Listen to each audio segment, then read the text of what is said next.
nanaitrano maro firy marina moa zany nareo hatreto aloha zany zay efatra amby efapolo fa mitombo isan'andro satria ny antony misy efa namanao fa miandro fotoana fotsiny le isako gasikara zany relative be io moa zany rehefa zavatra ohatra zao tsy le isana solombamboaka miaraka no zava-dehibe fa jereo mpanohana le candidat raiky amby folo zay ny tena zava-dehibe indrindra zava-dehibe ny fanohana ny parlementaire zava-dehibe fa manoloana n'izao zavatra mitranga zao satria manera Madagasikara zao nietsika fa tsy eto Antananarivo fotsiny dia zay amambarany akilany hoe ampy sady andresena anareo mantsy na ny isa fotsiny ary any amin'natiny ataontsika hoe isa ve afana mandrefy an'izay tanjaka zay efa afaka misezira ny HCC aloha zay efa mafeno mihoatra ny ampahefa ny mpikambanao anatiny antemera-pirenena zay zavatra zay dia efa zava-dehibe zay fa mitombo io mitombo isan'andro isan'andro io fa calme fotsiny ozy izy ny tanora mbola namafy ny resaka nataony honorable maître Iantra teo ny député manohana ny titolona ty raha jerena dia betsaka fa ny député ndeha miaraka aminay milahatra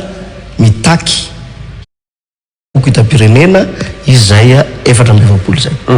itingatsika mitolona sy ny maro hafa fa raha sitrakareo satria raha ohatana fahatongavanareo tena te hiverina any amboalohany mihitsy ny loza hoe inona moa zany ny tena antom-pisin'ny ity hetsika ity ary raha miresaka ny collectif de candidat tsika dia teboka efatra lehibe ny CENI ny ACC eo ny gouvernemanta ary indrindraindrindra ny candidat ambaranareo fa vazaha fa raha tena hiverina any amin'ny tantara mahakasika an'izao zava-misy eto amin'ny firenena zao dia ny fototra dia ny hoe ilay fanomanana ny fifidianana ambaranareo fa tsy tomombana tsy feno ny fepetra etsekila ny manohitra anareo dia milaza fa matahotra fifidianana anareo ny antony tsy asahinareo miditra ao anatin'izay ataontsika hoe fifidianana izay na tisika anaty titsika efa manao fampielezan-kevitra aloha ny candidat Andro Rajoelina androany ka raha hiverenako inona marina moa zany ilay tsy tomombana amin'le fifidianana maître Antra raha zafy manatsoa sao tahotra tokoa no mahatonga anareo zany tsy samby roso efa ataontsika hoe anatina vanim-potoanan'ny processus no didavinareo ajanona tampoka lizy fa tsy niampy tany fitomboany processus hatrany ega mandrany tenako DB Gasikara dia efa niteny efa tao anaty fandarana miara-manonja efa niteny hatrany ampendohana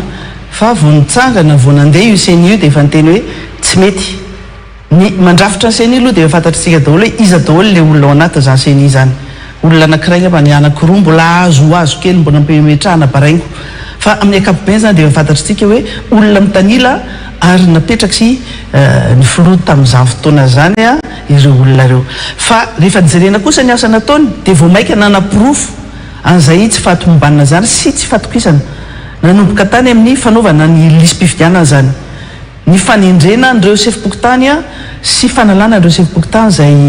tsy metimety amin'le mitondra fanjakana rehefa miresaka chef-pokotany tsika dia miresaka chef district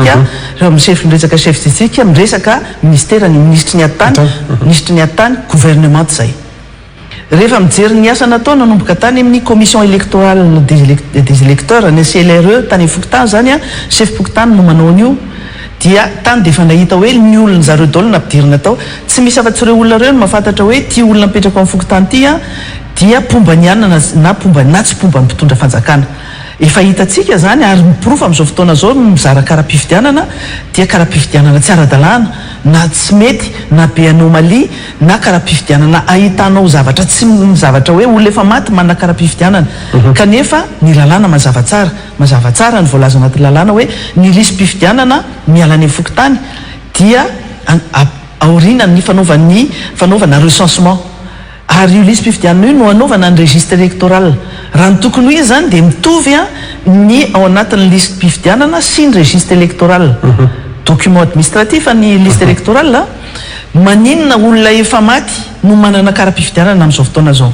ahoana ny momba an'ireo olona rehetra izay feno 20 taona firy marina satria manjavozavo efa ty faraparaty efa tena mikorotana efa misafotofoto be ny raharaha vao misy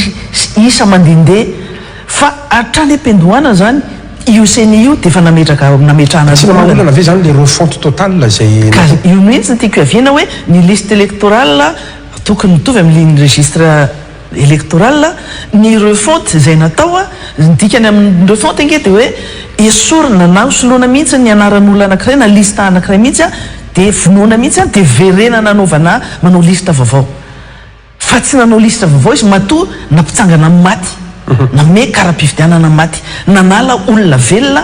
atao anatin'ny liste électorale ary napiditra olona amin'ny alalan'ny copie faobe amin'ny alalan'ireny copie zarazaraina ohatra ny zarazara bombo voanjo reny amin'ny alalan'ny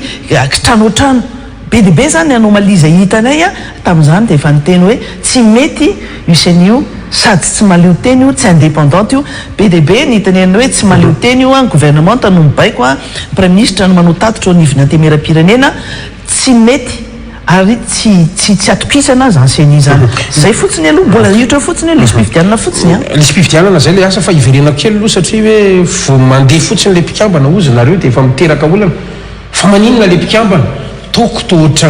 misy fifidianana ho an'ny solitena ny faisambonim-pireneny ny mpanao gazety maro samihafa reny to ohatra ny fifidianana na tonga anazy tao zany hoe rano resaka hoe légal zany de manamafy izy zareo hoe légal zay satria nanaraka ny voalazany lalàna no maheto anay amin'ity toeranty raha le mpikambana fotsiny resantsika to ka ny fifidianana zay voavaliny voka-pifidianana de légal marina zany fa tsy ny légal rehetra zay roritina légalité atao amboletra tsy zay ny tena itsiny ka antsika ne ao anatin'ny fifidianana no ataontsika ny fifidianana zany de misy fepetra takiny misy ataontsika hoe environnement propice takiny mila fitonina mila fahadiovana mila filaminana zay ny fepetra takina raha anao an'izany fifidianana zany normal ne misy korotana am'izao io satria mazava be fa ny ekipa anankiroa ohatra manao baolina za zany miady amin'ny ekipa anankiray ny jus central ana ny jus central ana zany nametraka azy juge de touche ana zany nametraka azy commissaire au match ana zany nametraka azy hanaiky ve ny adversaire ny kilany hilamina ve ny fifidianana azahoana fifidianana madio sy mangarahara ve ny toezavatra ohatran'izany mazava ny zava-misy manomboka tany ambolohany ny fametrahana ny liste électorale de efa tsy atokisana misy ne ka ohatran'izao namana Abraham ny namana Gaskary azafady misy olona anankiray manana kara-pifidianana enina tamin'ny fanaovana lisy mpifidianana de misy nanao nina opération kara-panondro tamin'iny nge ka misy olona takina voly manao kara-panondro anefa ny programme ataontsika hoe programme-panjakana dia gratuitement nanaovana azy tsy andoavam-bola zay fandoavam-bola zay efa manery ny lalan'olona hisoratra anarana amin'ny lisy mpifidianana eo zay le hatereny lalany zay eo ihany koa fikafika maro isan-karazany tsy ampidirina ny olona tsy tiana ampidirina betsaka ny olona tsy mahafeny fepetra zay zavatra zay ilazako hoe tsy tomombana ny fanaovana ny lisy mpifidianana iverina am'le fametrahana ny membre ancienne itsika tsotra fotsiny za zao misy olona tendreko arbitre kanefa vadiny olona miara-miasa amiko ka ohatrany efa nisorona to anaty gouvernement efa taty oriny influenceur efa taty oriny nisorona mihitsy ny vadiko fa be loatra le ahiahanareo ohatsy influenceur zay nanao an'izay fa tsy le olona mpanendry io ne mba jerentsika kory iza ny bonne foi iza ny manana bonne foi ny mpanendry efa fatany fa ministre zao ny vadin'le olona de izy ny influenceur za tsy manana olana amin'ny présidence za tsy miady amin'ny présidence fa ny fomba fametrahana le procédure nametrahana zay ny mahatonga ahiahy ary zay ahiahy zay izy tsika malagasy ahiahy tsy havanana resaka fifidianana no atao raharaham-pirenena no atao zavatra ohatran'izany ve ny anankinana fiainan'ny malagasy rehetra eto Madagasikara. Ny zavatra manahirana aminareo mantsy dia zao na miara-manonjy ary dia milaza an'izany tany am-pendohana hoe tsy manara-dalàna na dia io caution io azy tadidiko mihitsy miaraka tamin'ny article maître Yantra tamin'izany fotoana izany fa gaga le candidat ny antokonareo tohatra ny nandoha an'le caution lazainareo fa tsy ara-dalàna eo anao zao miresaka CNI ianao hoe tsy mipetraka izany fa nefa nareo ary tonga ihany miatrika na fisarihana laharana ao anatin'izay ny candidat zay tohananao dia izay ny ambaran'ny pomba ny fitondrana sy ny filoha teo alohany raha tsy hoe landroany hoe ohatra milaza matahotra nefa ny manaiky an'le rafitra ihany a ny amin'ny fametrahana dossier ACC ny resaka numéro ary amin'ny CNI a inona ny alazavanareo an'izany ahoana ahafahanao iteny hoe tsy mety io zavatra io raha tsy ao anatiny ianao midika zany fa micautionné an'le rafitra ihany ke zany tsy maintsy manao fa manana ahiahy manana doty fifidianana nefa natao fifidianana ao anatin'ny doty fifidianana ao anatin'ny tsy fitoniana zay nge nyteneniko hoe raha ohatra ka ny ara-dalàna nresantsika lalàna amboletra ny fampiarana azy tsy maintsy manao kanefa azahotsika vokatra madio sekeny rehetra ve any ene ny enjeun'le izy azahotsika vokatra inony rehetra ve ekeny rehetra ve mba tsy hisiny crise post électorale zay nge ny tena problème atsika hatramin'izay raha tsika mandrivotra foana manao amboletra azo ataony zany iainana ane zany maître Yantra raha zafamanatso averiko tsara le izy gasikara efa ela no teny hoe tsy mety zao fifidianana zao satria tsy hoary mihitsy tsy feno mihitsy ny fepetra zay atao teneny vavy tsy mety fa nareo miditra ihany am'le atao io misy nuance kely mantsy io zavatra io hafa ny candidat hafa ny tsy candidat manana recul kokoa zahay par rapport am'le olona tena milatsaka ary le fananana an'izay recul sy fahalalana zavatra le manao terrain ianao manana olona be deaibe ianao mameny vavao rehetrarehetra tsy hitovizany amin'ny candidat ny ao anatin'ny sainy candidat rehefa mametraka rehefa irotsaka izy efa mieritreritra fa irotsaka ho fidina dia ny atongavany amin'izay tanjona zay no ataony na misy zavatra be deaibe ary eo tsy lavorary fa ny tsy milatsaka kanefa mety hilatsaka manoloana ny zavatra hoe tia misy zavatra afahako mitondra ny anjara-biriko afy zay fa efa ela raha ny tenako manokana no teny ho ia hoe ny fanatrehana nyreny dialogue ny CNI reny dia micautionné ny zavatra atao CNI tamin'ireny fotoana ireny no misy nanometsiny mihitsy hoe fa maninona ianao mifanohitra amin'ny ao anatiny antoko ny zavatra lazainao kanefa mame raison any zany zavatra zany amin'izao fotoana zao satria nahita zavatra marobe ary efa mettre en garde ny fanetrehana sy ny fandraisana anjara tamin'ireny fanaovana fanoratana anarana reny natao anatin'le rafitra ratsa mangaika ny CNI dia nahitana zavatra be deaibe tsy mety satria ny efa tany nahitana hoe ny baiko sy baiko no hita taterahan'le olona tany amin'ireny ratsa mangaika reny zany fa rehefa tonga kosa le fotoana hoe tsy maintsy mametraka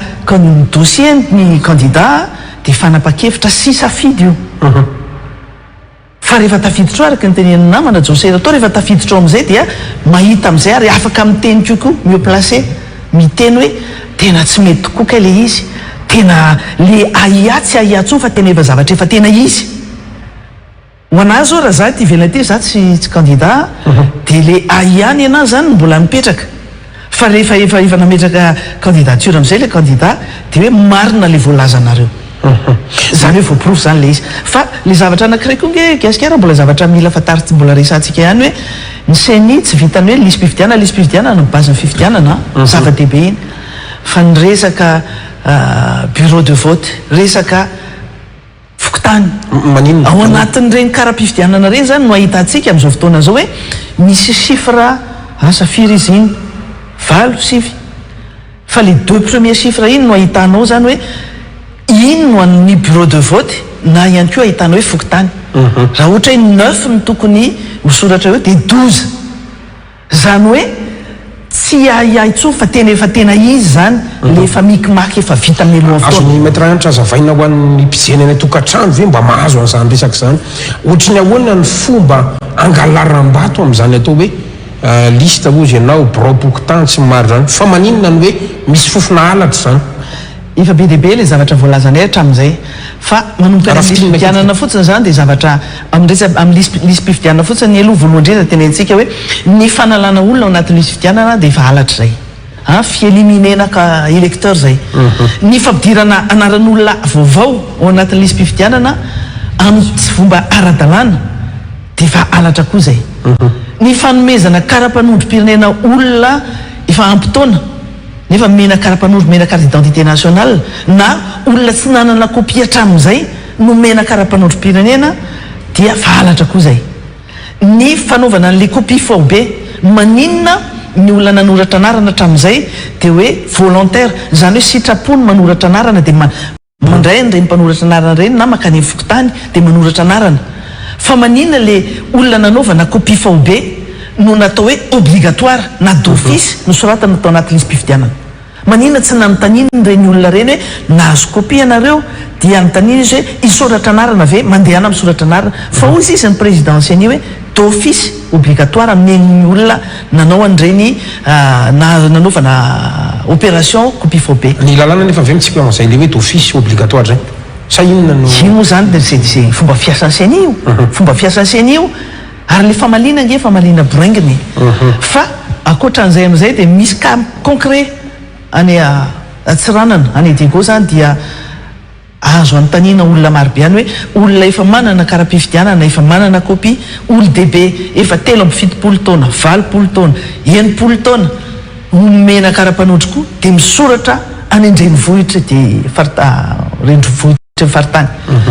hoe tsy normal mihitsy hoe olona efa ampitaona efa ela be efa olona efa antitra zany tiako tenena no mbola omena kopia mena karapanondro dia soratana anarana ndraiky io any amin'ny andrenivohitra zany hoe sady mifidy any ambanivohitra misy anazy izy zany mifidy any ohatra fotsiny zay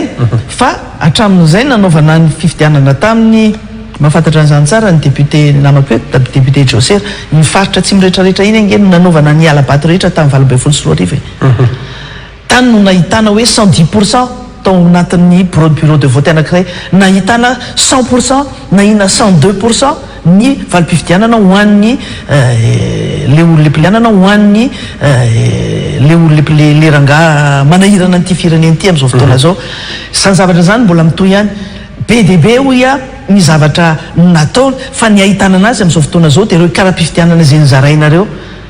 fa reo karapifidianana nyzarazarainareo tsy karapifidianana mitovy isa amin'ny tena isan'ny électeur eo amin'le resaka anomalie hatrany resaka anomalie zay am'izao ny na Madagasikara misy olona ancien chef d'institution tsy ao anatin'ny lisy-pifidianana am'izao normal ve zany dia teboka faharoa ahitantsika mamofopofona ny resaka halabato dia ny fanaovana mbola tsisy teto amin'ny tany sy ny firenena hoe ny olona mena karapifidianana ka manao soni ohatrany hoe misy taratasy ohatra PV na fifidianana zany hoe olona tanao tsika le mandeha mandatsabato dia misy toerana anaovana soni misy taratasy ohatran'ireny zany van'olona soni raha vao tsy manao soni dia tsy menanao ny karapifidianana hatao inona ry ny taratasy iny hoaizy iny taratasy iny zay zany tena hoe mamofona ny halabato zay toe-javatra zay ahoana no ananan'olona fatokisana ahoana no azahotsika fifidianana madio mangarahara ekeny rehetra amin'izay ataontsika hoe akora entitsika anaovana fifidianana zany ny farany manoloana ny ataontsika hoe fifampivindanja eo amin'ny samy candidat ihany koa dia adevitra ray satria nareo anisany miresaka an'izany foana hoe raha nitranga misy eto dia premier tour io dia vita efa voaomana ny résultat sy maro samihafa inona ny ilazantsika fa marina zany resahanareo zany tsy karazana ataontsika hoe lainga zany resahanareo zany afaka manome ohatra mivantana concret ve nareo androany ao anatin'izay ny fifampitovian-danja ny candidat zay le nresahako tamin'ny voalohany ohatra olona manao baolina hoa hoe mila mahitsy ny mpitsara mila mahitsy ny administration amin'izao nge na Madagasikara tena hita mibaribary fa mitongilana amin'ny candidat anankiray ny administration publique en général le amin'ny ankapobeny raha tsy laza fotsiny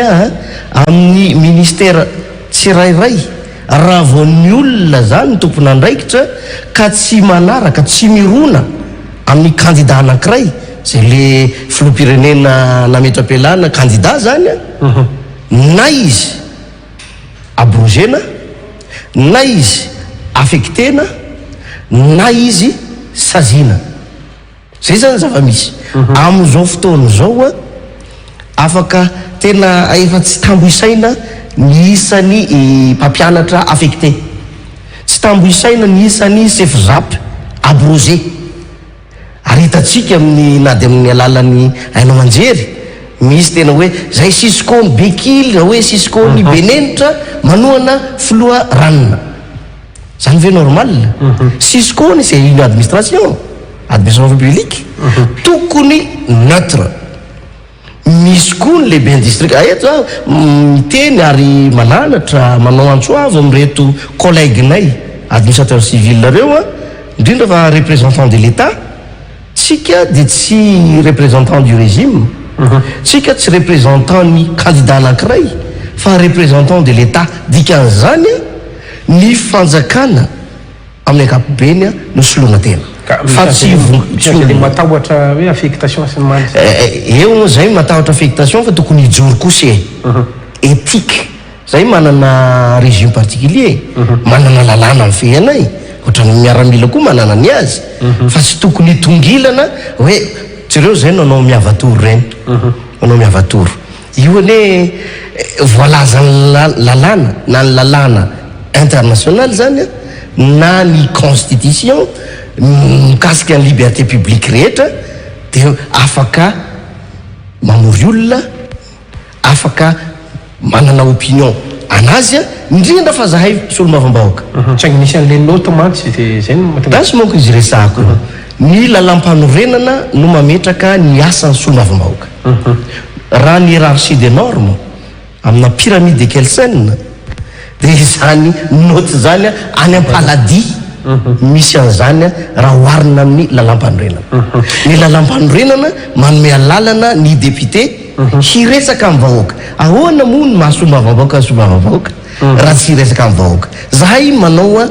session inona ny zavatra hoentinay amin'ny session raha tsy miaino ny vahoaka dia miferana hoe raha anao an'izany nareo tsy maintsy atao amin'ny efitrano aiza ny toerana mba misy efitrano malalaka ivrim-bahoaka raha tsy amin'ny toerana ngeza zahay any amin'ny ambanivohatra zany zay tsy manana toerana malalaka tsy manana salina malalaka dia tsy manana zo tsy afaka manao adidinay zany dia ahoana koa ny fomba fijeritsika amin'le hoe fiteny hoe dinidinika ambany kily dinidinika ambany ravinahitra arina daholo zany ny fomba ndrazana ma malagasy izay ny lovany administration publique malagasy ka zay zavatra zay averiko miresakitsika hoe hita ary voaprofo mitohaka amin'ny tenda mibaribary palpable aux izy ny vazaha fa mitongilana ny administration publique na amin'ny ankapobeny zany le traitement inégalitaire ny candidat reo zany moa dia hitatsika mihitsy zany le hoe amin'ny lafiny fampiasana ny fahefam-panjakana voalazany namana teo manamafy an'izay mampiasa fahefam-panjakana rehetra izy sy volam-panjakana sy fitaovam-panjakana ny candidat-panjakana ny candidat raiky ambin'ny folo sady tsy mahazo na zavatra voalazo anaty lalam-pandroena sy ny lalàna ary na trano mihidy raha tsy azo ivoriana hitatsika tamin'ny farany teo tery amin'ny envi bypass nyterena nandeha tany an-dalambe nge ny collectif des candidats tam'ireny mbola tsisy collectif hoe tena hoe ohatrany amin'izao fotoana zao tsy navela niditra tao amin'ny ISTS fa natosana kany amin'ny arabe ny fahefam-panjakana rehetratsika palais des sports koa ohatran'izay ny fahefam-panjakana rehetra ny administration zay lazaina io ny gouvernement manontolo ny présidence manontolo ny mpitandro filaminana hatrany amin'ny fokotany président fokotany ampiasainy le mpitolo le candidat-panjakana sy ny fanjakana daholo resaka seny ampiasainy candidat-panjakana ny seny ary ataony anaovany ohatrany hoe otage mihitsy ny angambany hoe tena kendaina tsomena vola araky ny tokony ho izy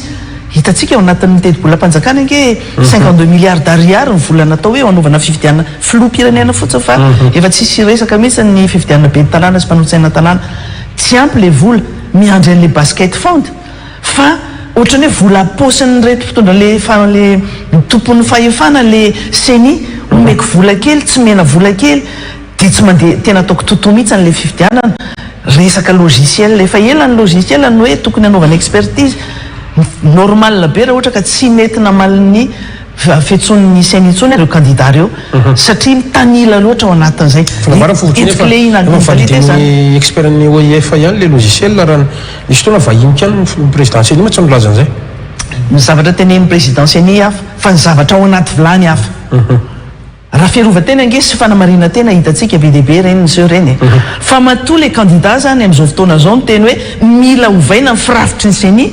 dia tsapany tanteraka mihitsy ny zavatra nambarany rehetra hatramin'izay androanytsika eritreritra fotsiny hoe andeha amin'izao fifidianana ohatran'izao tsy hoe milamina ny zavatra kely asa zavatra kely hoe mety ho atao sarotsaromana hoe sanatry ny vava dia hoe anaiky ny candidat fa mily verenana hatrany ampendohana mihitsy ho resaka seni io a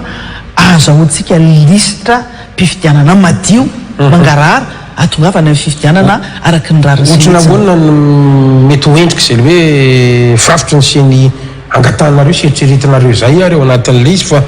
zay ny ilazan'ny ankilany hoe tena mitady fahefana sezy reto fa misy lalàna mametraka hoe reto avy ny solo tena ao amin'ny senia fa am'ty zany ohatrany ahoana le eritreretinareo ka ny lalàna ny na Madagasikara tsy natao anervozina fa ny lalàna dia miaina arakaraka ny filan'ny vahoaka izay fehezina ka atsika zao mahafantatra tsara ary mahatsapa fa tokony hisy totsy hoe fangaraharana ao anatin'ny fomba fiasany seny ahoana ny azahoantsika an'izany ny azahoantsika an'izany dia tsy ohatrany io filoha izay niala nametra-pialana iny a presque anazy daholo ingereo verina miresako tamin'ny voalohany iny ahoana ary no ampidirana totsika hoe mba misy solotena n'ireo candidat reo a mba afaka manaramaso mamiditra ao anatin'io seny io a mba ahafahany tsisy tsony amin'izay moa koa n'olona hoe tsy mety nataony seny tsy mety sa engagé daholo ny rehetra ka mety ilazy tsika hoe ahoana ary zany a hiala mirafitra efa misy amin'ny lalàna ve zay ny resako tamin'ny voalohany teo ny filan'ny vahoaka filan'ny tanindrazana no mametra ny izao ny tokony lalàna ho atao zay nge ny anton'le hoe tokony misy accord hoe zay nge ny anton'izay idirantsika mihitsy niny fa maranako an'izay le resaka sinisy ny fifidianan'izay a ny resaka logiciel io efa nangalarana rehefa nanony expérience ny mpitondra fanjakana ihany zany dia efa mitohilana be hoe logiciel efa vo maîtriseny tsara ahafahana mangalatra sy mangalatra bebe kokoa no mbola tiana ampiasaina amin'izao fa ny fampidirana solotena ny candidat na antoko politika misy lalàna nge efa tafapetraka eo amin'ny antemera-pirenena netiny sombam-boka maromaro anisan'izany député Roland Ratsiraka sombam-boka maromaro zahay no nanosony ahafahana manavao ny firafitry seny io mba farafaratsany mba ineutraliser ngambany na équilibré ny pouvoir ao anatin'izany seny zany ny resaka totsika hoe règle de jeu satria vo mahita ny maître antra za fo manatsoa tsy afanaly ianao fa anisan'ny mpitarika koa ianao tamin'ny 73 député a fifatany dia efa nyresahany io lalam-pifidianan'io ary ny fanjakana azy vema moa dia nanany eritseritra hikitika an'io a nitsangananareo tamin'izany moa nareo mbola mpinamana nareo sy le